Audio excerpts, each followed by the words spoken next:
Der Preiskampf bei Elektrofahrzeugen hat begonnen und Toyota hat das Spiel verändert. Jahrelang setzten Autohersteller wie Tesla, Ford und Volkswagen die Regeln fest. Sie hielten die Preise für Elektrofahrzeuge hoch und überzeugten die Käufer, dass Erschwinglichkeit ein ferner Traum sei. Doch Toyotas mutiger Schritt hat diese Illusion zunichte gemacht. Jetzt steht jeder Autohersteller vor der Wahl: Preise senken oder Kunden verlieren. In dem Moment, in dem ein Unternehmen die Preise senkt, müssen die anderen folgen. Ein Dominoeffekt, der dazu führen könnte, dass E-Autos nicht nur wettbewerbsfähig mit benzinbetriebenen Autos werden, sondern sogar billiger. Ist dies der Moment, in dem E-Fahrzeuge zum neuen Standard werden? Oder steht eine noch größere Umwälzung bevor? Toyotas Meisterwerk. Toyota hat nicht nur die Preise gesenkt, sondern auch die gesamte Elektrofahrzeugbranche auf den Kopf gestellt. Jahrelang rechtfertigten die etablierten Autohersteller die himmelhohen Preise für Elektrofahrzeuge mit teuren Batterien, Engpässen in der Lieferkette und begrenzten Produktionskapazitäten. Den Käufern wurde vorgegaukelt, dass die Erschwinglichkeit unmöglich sei. Doch Toyota fand den Fehler in dieser Logik und nutzte ihn aus. Der Wendepunkt war eine mutige Partnerschaft mit GAC, einem der effizientesten Automobilhersteller Chinas. GAC hat die Massenproduktion perfektioniert, ohne dabei Abstriche bei der Qualität zu machen. Und Toyota nutzte dieses Know-how, um die Kosten zu senken. Anstatt jahrelang seine eigene EV-Lieferkette neu zu erfinden, hat sich Toyota in ein bestehendes System eingeklinkt und es zu seinem Vorteil genutzt. Dann kam eine noch größere Veränderung. Während die meisten Elektroautos auf teure Lithium-Ionen-Batterien mit seltenen Materialien wie Kobalt und Nickel angewiesen sind, entschied sich Toyota für Lithium-Eisenphosphat-Batterien. Sie sind billiger, lange bigger, lassen sich schneller aufladen und erfordern weniger Wartung. Und das alles ohne Leistungseinbußen. Diese einzige Entscheidung sparte einen großen Teil der Produktionskosten. Toyota nutzte auch seine jahrzehntelange Erfahrung in der globalen Produktion, um die Preise noch weiter zu senken. Im Gegensatz zu Startups, die noch mit Skalierungsproblemen zu kämpfen haben, hat Toyota bereits jeden Aspekt der Produktion optimiert. Von der Rohstoffbeschaffung bis zur Endmontage und Ineffizienzen auf Schritt und Tritt ausgemerzt. Das Ergebnis ist ein hochwertiges, kostengünstiges Elektroauto, das den Markt in seinen Grundfesten erschüttert. Doch dies ist mehr als nur ein Wettbewerbsvorteil. Es ist eine direkte Herausforderung für die größten Namen der Branche. Und vor allem ein Unternehmen befindet sich jetzt im Fadenkreuz. Das profitabelste Modell von Tesla hat gerade Schiffbruch erlitten. Tesla galt als die einzige echte Option für alle, die ein Hightech-Elektrofahrzeug mit großer Reichweite suchten. Das Unternehmen setzte den Standard und die Konkurrenten bemühten sich, mitzuhalten. Doch Teslas Vorherrschaft hatte ihren Preis, im wahrsten Sinne des Wortes. Das Tesla Model Y, eines der erfolgreichsten Elektrofahrzeuge der Marke, beginnt zu einem Preis, der für viele Verbraucher schlicht unerschwinglich ist. Diese Strategie hat funktioniert, als es keine anderen Alternativen gab. Aber Toyota hat gerade die Regeln neu geschrieben. Der neue elektrische Geländewagen für $13.000 ist nicht nur billiger als das Model Y von Tesla, sondern so viel erschwinglicher, dass er die Erwartungen der Verbraucher völlig verändert. Plötzlich hat man nicht mehr die Wahl zwischen einem benzinbetriebenen Auto und einem teuren Elektroauto. Jetzt gibt es eine Option, die sowohl elektrisch ist als auch billiger als die meisten benzinbetriebenen Autos auf dem Markt. Dies ist das Albtraum-Szenario von Tesla. Die gesamte Preisstrategie des Unternehmens steht nun auf dem Prüfstand. Tesla hat sich immer auf sein Premium-Branding verlassen, um höhere Preise zu rechtfertigen. Aber was passiert, wenn die Verbraucher erkennen, dass sie für ein hochwertiges Elektrofahrzeug keinen Aufpreis mehr zahlen müssen? Tesla steckt jetzt in einem Dilemma. Wenn es die Preise senkt, um konkurrenzfähig zu sein, verringert es seine Gewinnspannen. Wenn es die Preise hoch hält, riskiert es, einen großen Teil des Marktes an Toyota zu verlieren. Die Auswirkungen gehen über ein einzelnes Modell hinaus.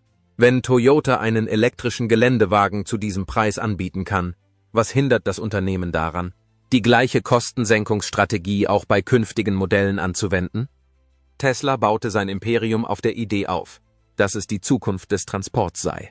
Aber was passiert, wenn ein anderes Unternehmen diese Zukunft erschwinglicher, praktischer und für die breite Masse zugänglicher macht? Hier wird die Sache noch überraschender. Toyotas neues Elektrofahrzeug ist nicht nur eine kostengünstige Option. Es ist ein beeindruckend gut ausgestattetes Auto, das alle Erwartungen übertrifft. Was bekommt man eigentlich für 13.000? Ein günstiges Elektrofahrzeug? Denken Sie noch einmal nach. Dies ist kein schnörkelloses Sparauto.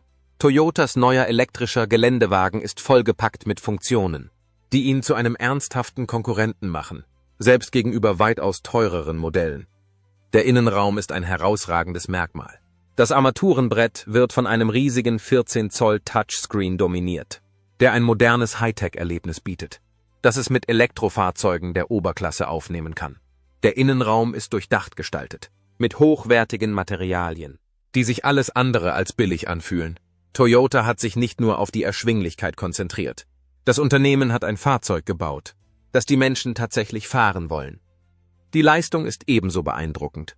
Das Basismodell ist mit einer Lithium-Eisenphosphat-Batterie ausgestattet, die mit einer einzigen Ladung bis zu 300 Meilen weit fahren kann. Die Ladegeschwindigkeiten können mit denen von wesentlich teureren Elektrofahrzeugen mithalten, und die Schnellladefunktion reduziert die Ausfallzeiten erheblich. Für die meisten Fahrer bedeutet dies, dass Reichweitenangst kein Thema mehr ist. Ein weiteres wichtiges Verkaufsargument ist die Praktikabilität. Der Toyota ist ein vollwertiges Sport-Utility-Vehicle, das den Platz und den Komfort bietet, den moderne Verbraucher verlangen, im Gegensatz zu kompakten Elektrofahrzeugen, die den Käufer zu Kompromissen bei der Größe zwingen, stellt das Modell von Toyota sicher, dass Erschwinglichkeit nicht gleichbedeutend mit Verzicht auf Funktionalität ist. Familien, Pendler und Stadtbewohner gleichermaßen werden feststellen, dass dieses Fahrzeug ihre Bedürfnisse erfüllt, ohne die Kosten zu sprengen. Toyota hat nicht nur ein Elektrofahrzeug auf den Markt gebracht, es hat die Spielregeln geändert. Es geht nicht darum, Elektrofahrzeuge erschwinglich zu machen. Es geht darum, sie zur selbstverständlichen Wahl zu machen. Die Frage ist nicht mehr, ob Elektrofahrzeugen die Zukunft gehört. Die eigentliche Frage ist, wie schnell die Industrie gezwungen sein wird, aufzuholen. Denn Toyota spielt nicht nur für den heutigen Markt. Dies ist der Beginn von etwas viel, viel Größerem. Toyotas kühnster Schritt, der Verkauf mit Verlust. Toyota ist bereit, jetzt Geld zu verlieren, um die Zukunft zu gewinnen. Das klingt nach einem riskanten Schachzug. Aber es handelt sich nicht um eine gewöhnliche Geschäftsentscheidung. Es ist ein strategisches Machtspiel. Toyota hat sich entschieden, seinen bahnbrechenden elektrischen Geländewagen mit Verlust zu verkaufen. Eine Entscheidung, die der traditionellen Geschäftslogik widerspricht. In der Welt der Automobilindustrie sind Preisstrategien darauf ausgerichtet, Einnahmen pro verkaufter Einheit zu erzielen. Doch Toyota denkt nicht an den unmittelbaren Gewinn. Stattdessen konzentriert sich das Unternehmen auf eine langfristige Marktdominanz. Diese Strategie ist nicht neu. Einige der größten Unternehmen der Welt haben sie erfolgreich eingesetzt, um ihre Kontrolle über eine Branche zu festigen. Amazon hat es mit dem E-Commerce geschafft, indem es Produkte mit hauchdünnen Gewinnspannen verkaufte, um den Einzelhandel zu dominieren, bevor es seinen Umsatzschwerpunkt auf Cloud Computing und digitale Dienstleistungen verlagerte. Tesla hat etwas Ähnliches getan und die kurzfristige Rentabilität geopfert, um die Produktion zu steigern, die Infrastruktur auszubauen und den Markt für Elektrofahrzeuge zu kontrollieren. Jetzt wendet Toyota dasselbe Konzept an, um die Kontrolle über die nächste Phase des Elektrofahrzeugmarktes zu erlangen. Indem Toyota den Preis für diesen elektrischen Geländewagen so niedrig ansetzt, löst es einen Dominoeffekt aus. Wenn die Konkurrenten relevant bleiben wollen, werden sie keine andere Wahl haben, als zu reagieren. Bei diesem Schritt geht es nicht nur darum, mehr Menschen den Zugang zu einem Elektrofahrzeug zu ermöglichen. Es geht darum, einen Wandel in der gesamten Branche zu erzwingen. Autohersteller, die sich einst auf den Verkauf von Elektrofahrzeugen mit hohen Gewinnspannen verließen, müssen nun ihre Preismodelle, Lieferketten und Rentabilitätsstrategien überdenken. Toyota verkauft nicht einfach nur ein Auto. Das Unternehmen kauft Kundenbindung, baut seine Marktposition aus und schafft die Voraussetzungen für künftige Einnahmequellen. Das Unternehmen kann auf eine lange Geschichte der Innovation und Dominanz zurückblicken. Von der Pionierarbeit im Bereich der Hybridtechnologie bis hin zum Setzen globaler Standards für die Zuverlässigkeit. Jetzt positioniert sich das Unternehmen als Marktführer im Bereich der erschwinglichen Elektromobilität. Eine Rolle, die ihm nicht nur die Kontrolle über den Verkauf von Fahrzeugen, sondern auch über Dienstleistungen, Software und Infrastruktur verleiht. Die Frage ist nur, wie der Rest der Automobilindustrie darauf reagieren wird. Der Markt befindet sich jetzt auf unbekanntem Terrain, und das ist erst der Anfang der Schlacht. die vor uns liegt. Der Markt für Elektrofahrzeuge wurde gerade zu einem Kriegsgebiet. Lange Zeit galten Elektrofahrzeuge als Premium-Produkte, deren Preisschilder den Zugang zu ihnen auf eine ausgewählte Gruppe von Käufern beschränkte. Diese Realität gibt es nicht mehr. Die Entscheidung von Toyota, einen elektrischen Geländewagen zu einem Bruchteil der Kosten seiner Konkurrenten auf den Markt zu bringen, hat die Branche in ein Chaos gestürzt. Unternehmen, die sich einst auf hohe Gewinnspannen verließen, um ihre Programme für Elektrofahrzeuge aufrechtzuerhalten, sind nun gezwungen, zu reagieren. Die größten Namen der Branche stehen nun unter Druck. Ford, General Motors und Volkswagen haben jahrelang an der Entwicklung von Elektrofahrzeugen gearbeitet und Milliarden in Forschung und Entwicklung, Fertigung und Ladestationen investiert. Sie hatten erwartet, mit Tesla konkurrieren zu können, waren aber nicht auf den plötzlichen Preisverfall von Toyota vorbereitet. Jetzt stehen sie vor einer schwierigen Entscheidung. Sie müssen die Preise senken, um wettbewerbsfähig zu bleiben, oder sie riskieren, einen erheblichen Marktanteil zu verlieren. In der Zwischenzeit befindet sich Build Your Dreams, der dominierende chinesische Elektrofahrzeughersteller, in einer noch prekäreren Lage. Build Your Dreams ist der Marktführer bei erschwinglichen Elektrofahrzeugen und bietet Modelle zu deutlich niedrigeren Preisen als Tesla an. Doch die neue Strategie von Toyota hat Build Your Dreams in eine schwierige Lage gebracht. Wenn das Unternehmen nicht reagiert, läuft es Gefahr, seinen Vorsprung zu verlieren.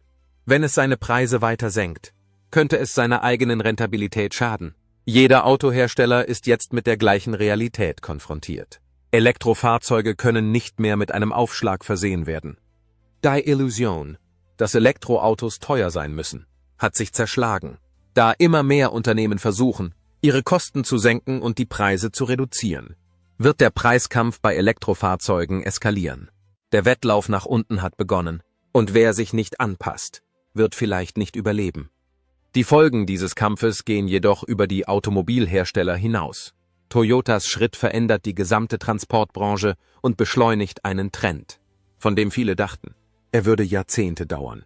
Das größte Opfer sind vielleicht nicht Tesla oder Build Your Dreams, sondern die benzinbetriebenen Autos selbst. Hat Toyota gerade das Sterben der Benzinautos beschleunigt? Welches Argument bleibt übrig? Wenn Elektrofahrzeuge jetzt billiger sind als benzinbetriebene Autos?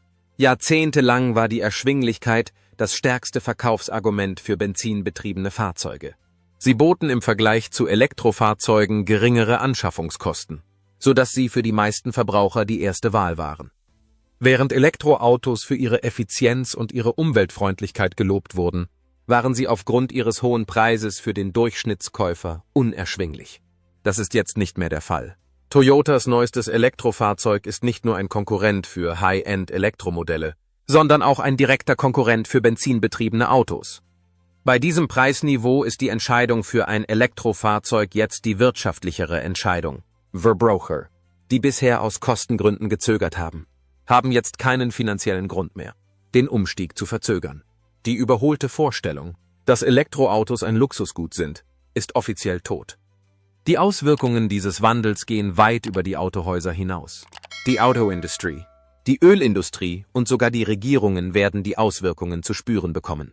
Tankstellen, die auf einen stetigen Strom von Kraftstoffverkäufen angewiesen sind, könnten Schwierigkeiten haben, im Geschäft zu bleiben, wenn mehr Autofahrer ihre Autos zu Hause oder an öffentlichen Ladestationen aufladen. Autowerkstätten, die auf Verbrennungsmotoren spezialisiert sind, werden einen Kundenrückgang erleben, da Elektrofahrzeuge weniger bewegliche Teile und deutlich weniger Wartung erfordern. Die Auswirkungen könnten das gesamte Transportökosystem erschüttern. Auch die Regierungen werden vor unerwartete Herausforderungen gestellt. Viele Länder haben Fristen für die schrittweise Abschaffung benzinbetriebener Autos gesetzt, weil sie davon ausgingen, dass es Jahre dauern würde, bis Elektrofahrzeuge die Preisgleichheit erreichen. Jetzt, da sich dieser Wandel beschleunigt, müssen die politischen Entscheidungsträger ihre Strategien möglicherweise anpassen. Anstelle von Subventionen könnte sich der Schwerpunkt auf den Ausbau der Ladeinfrastruktur verlagern, um sicherzustellen, dass Städte und Autobahnen die wachsende Zahl von Elektrofahrzeugen aufnehmen können. Die Zeichen stehen auf Sturm. Der Übergang zu Elektrofahrzeugen ist nicht länger ein langsamer, schrittweiser Prozess. Er findet jetzt statt. Die Erschwinglichkeitsbarriere, die einst das Haupthindernis für eine breite Akzeptanz war, ist gefallen. Diese Umstellung löst zwar ein großes Problem, führt aber auch neue Probleme ein.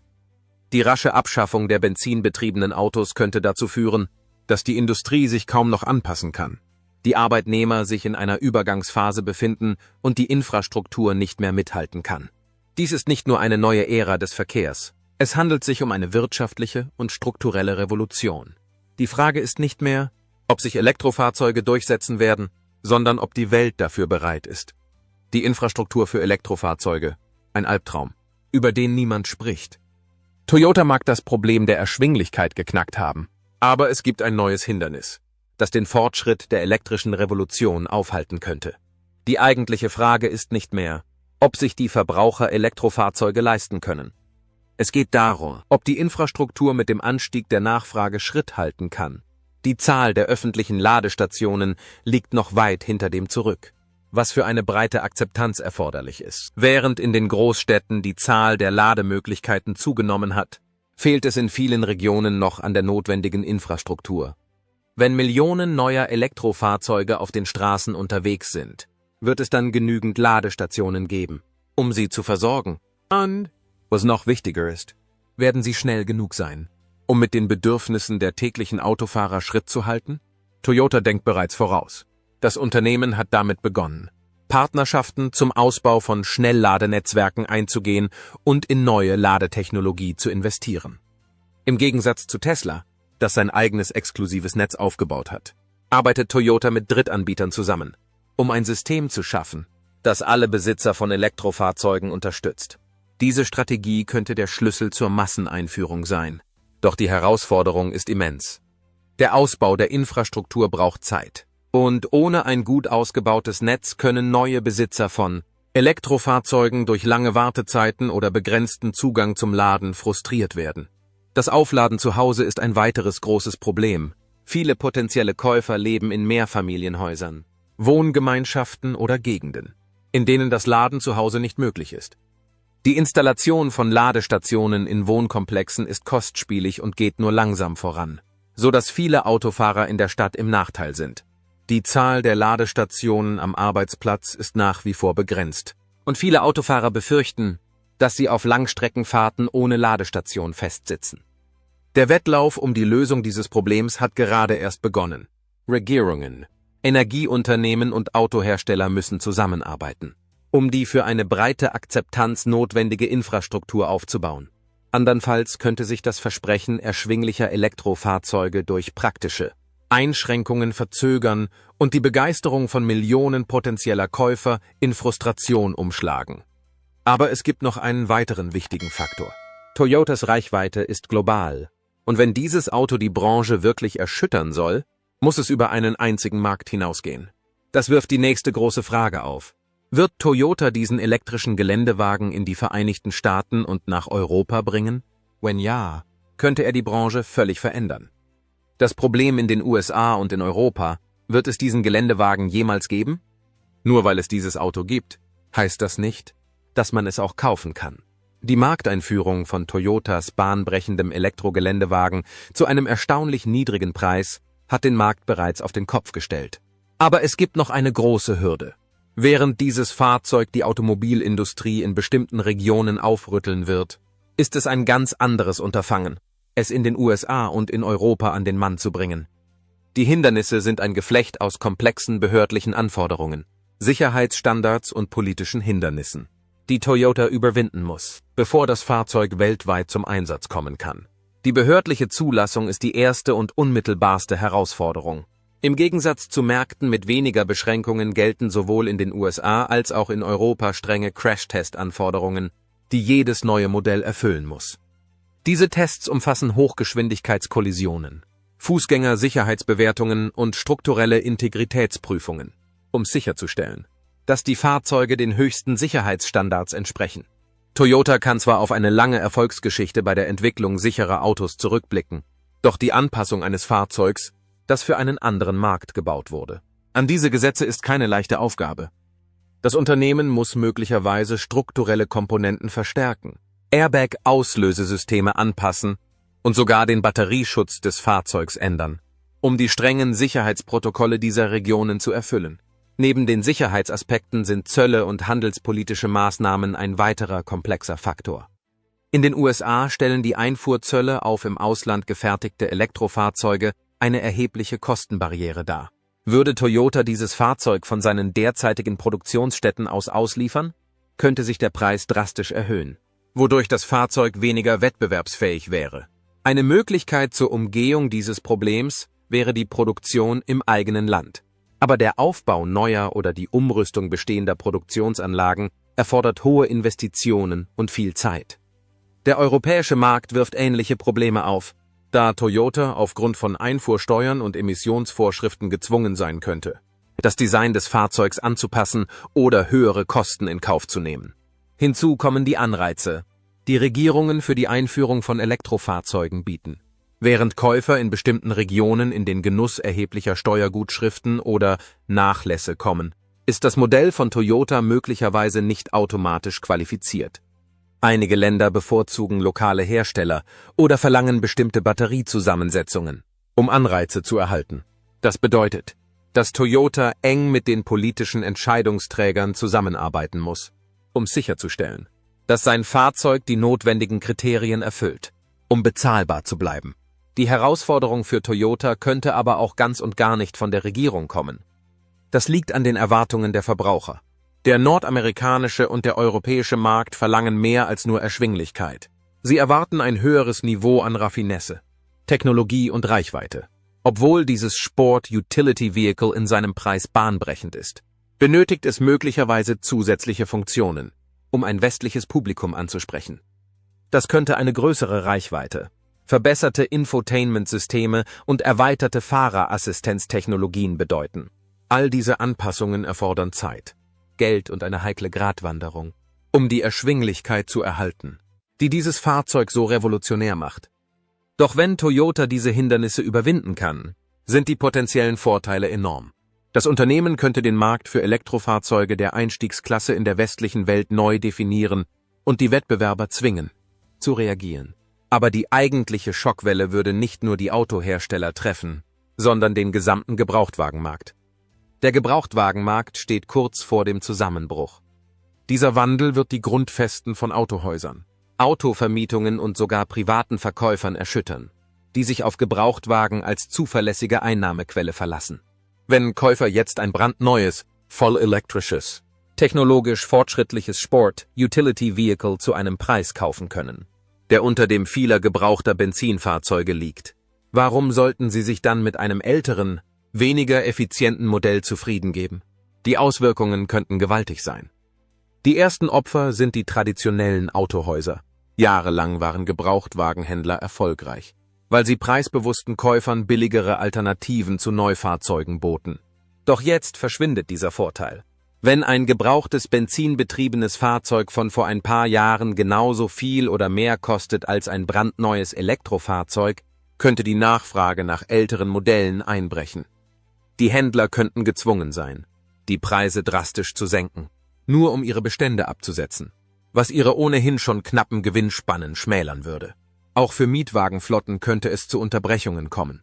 Viele Autovermieter kaufen Fahrzeuge in großen Mengen und verkaufen sie später als Gebrauchtwagen an Verbraucher. Die Einführung eines besonders erschwinglichen Elektrofahrzeugs könnte dieses Modell auf den Kopf stellen, da der Wiederverkaufswert von benzinbetriebenen Flottenfahrzeugen einen massiven Einbruch erleiden könnte. Wenn die Abschreibungskurve steiler wird, könnten Unternehmen zögern, überhaupt neue benzinbetriebene Modelle zu kaufen, was den Übergang zu einer rein elektrisch betriebenen Flotte viel früher als erwartet beschleunigen würde. Auch Privatverkäufer sind nicht immun. Personen, die versuchen, ihre gebrauchten benzinbetriebenen Fahrzeuge zu verkaufen, könnten weniger Käufer finden, die bereit sind, einen Aufpreis zu zahlen, wenn eine fabrikneue Alternative zu einem ähnlichen Preis erhältlich ist. Dies könnte zu einem Überangebot an benzinbetriebenen Gebrauchtwagen führen, was die Preise noch weiter drücken würde. Der Wiederverkaufsmarkt, der für diejenigen, die ihr Fahrzeug aufrüsten wollen, ein zuverlässiger Rückzugsort sein sollte, könnte zu einer weit weniger lukrativen Option werden. Dieser dramatische Wandel wird sich nicht nur auf einzelne Käufer und Verkäufer auswirken, er wird auch die Automobilhersteller zwingen, ihre Preisstrategien für Benzinfahrzeuge zu überdenken. Wenn sich Elektromodelle bei preisbewussten Käufern durchsetzen, könnten die Autohersteller mit einem ständig wachsenden Bestand an unverkauften benzinbetriebenen Fahrzeugen konfrontiert werden. Einige könnten auf starke Preisnachlässe zurückgreifen, während andere ihre Umstellung auf die Produktion von Elektrofahrzeugen beschleunigen könnten, um nicht mit veralteter Technologie dazustehen. Doch während sich der Gebrauchtwagenmarkt auf die Auswirkungen vorbereitet, wird eine andere Branche genau beobachtet. Tesla, das Unternehmen, das einst die Bewegung der Elektrofahrzeuge definierte, sieht sich nun mit einer Krise konfrontiert, die es nie erwartet hat. Und dieses Mal geht es bei dem Wettbewerb nicht nur um Technologie, sondern ums Überleben. Der Preiskrieg bei Elektrofahrzeugen hat offiziell begonnen. Toyota hat gerade die Spielregeln umgeschrieben und die gesamte Autoindustrie versucht, mitzuhalten. Die lange Zeit vorherrschende Meinung, dass Elektrofahrzeuge teuer sein müssen, wurde über Nacht umgestoßen.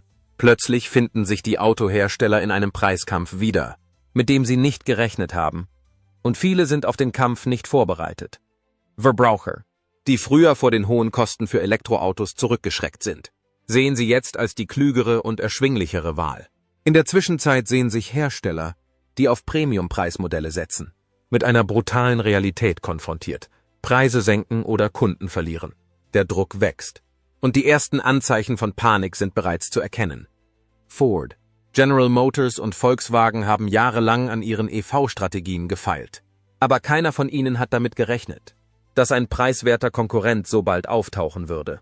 Ihre hochpreisigen Modelle erscheinen jetzt völlig überteuert. Selbst Marken, die für ihre Erschwinglichkeit bekannt sind, wie Nissan und Hyundai, haben Schwierigkeiten, ihre Kosten zu rechtfertigen. Die Verschiebung ist unbestreitbar. Einige Autohersteller werden Rabatte und Anreize gewähren, in der Hoffnung, die Illusion von Erschwinglichkeit zu erzeugen. Andere werden ihre Produktion überarbeiten und versuchen, die Kosten zu senken. Aber egal, wie sie vorgehen, es gibt kein Zurück mehr. Die Diskussion hat sich geändert. Es geht nicht mehr um Reichweite oder Leistung. Es geht um den Preis. Und dann ist da noch das Benzin. Jahrzehntelang waren die Kosten der letzte Schutz gegen Elektrofahrzeuge. Dieser Vorteil schwindet schnell. Da Elektroautos jetzt billiger zu haben sind und die Kraftstoff- und Wartungskosten sinken, ist das Festhalten an Benzin immer schwerer zu rechtfertigen.